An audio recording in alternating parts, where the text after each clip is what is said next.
എന്റെ മകൾ രാഗേന്ദുവിന്റെ വിവാഹമാണ്. ഓ,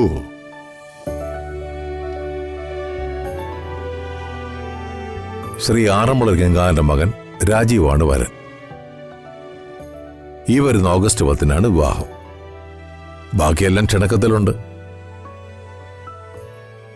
വിവാഹത്തിനും അതിനോടനുബന്ധിച്ച് നടക്കുന്ന എല്ലാ ചടങ്ങുകൾക്കും വർമ്മ സാറും പത്മയും മറ്റു കുടുംബാംഗങ്ങളും എല്ലാവരും പങ്കെടുക്കണമെന്ന് വിനയപൂർവ്വം അഭ്യർത്ഥിക്കുന്നു. രാജു ഇല്ലേ മോളെ? വീട് വരെ പോയിരിക്കുക.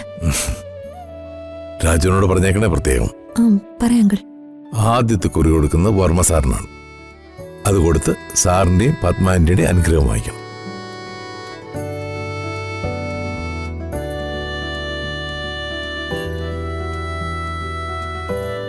അയ്യോ,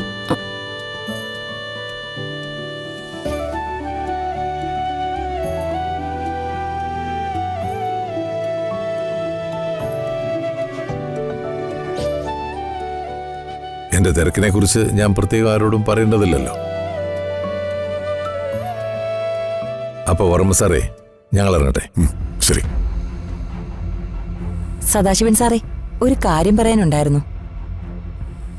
എന്താ? പ്രതാപനും ഈ പത്മയും തമ്മിലേ ഒരുമിച്ചിട്ടൊന്നുമില്ല.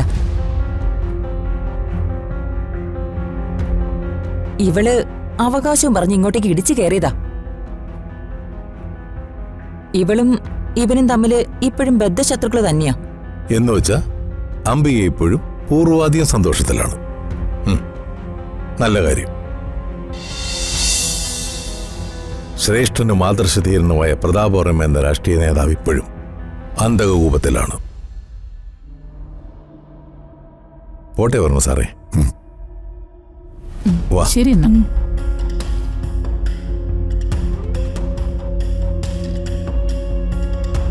ഇതിനൊക്കെ കാരണക്കാരി നീ ഒറ്റ ഒരുത്തിയാ. അതെ, ഈ ലോകത്ത് എന്ത് പ്രശ്നങ്ങൾ നടന്നാലും ഞാനാ കാരണക്കാരി. അച്ഛൻ എന്ന് ഈ പിശാചിന്റെ പിടിയിൽ നിന്ന് മാറുന്നു, അന്നേ രക്ഷപ്പെടും. നാ വടക്കടി.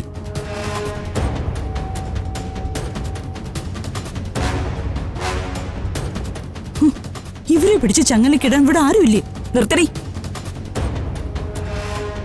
ഡീ, നിനക്കേ ഇവിടുന്ന് ഇറങ്ങാനുള്ള സമയമായി. ഇറങ്ങുമ്പോഴേ നിന്റെ ഈ മകളെയും മരുമകനെയും കൂടെ കൊണ്ടുപോയിക്കോ. അതാ നിനക്ക് നല്ലത്. ആരാ ഇവിടെ നിന്ന് ഇറങ്ങുന്നേന്ന് നമുക്ക് കാണാം. അംബികെ, മകനെയും മരുമോളെയും വിളിച്ചുകൊണ്ടുപോയി തെണ്ടുന്നത് നിങ്ങളായിരിക്കും. മോമേ,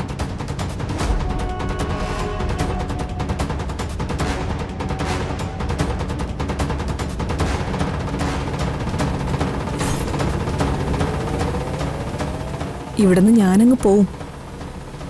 പോകുമ്പോ ഒരു പുണ്യം ചെയ്യും. നിന്റെ മകനെയും മരുമകളെയും എനിക്ക് വേണ്ട. നിന്നെ ഞാനങ്ങ് കൊന്നുകളയും.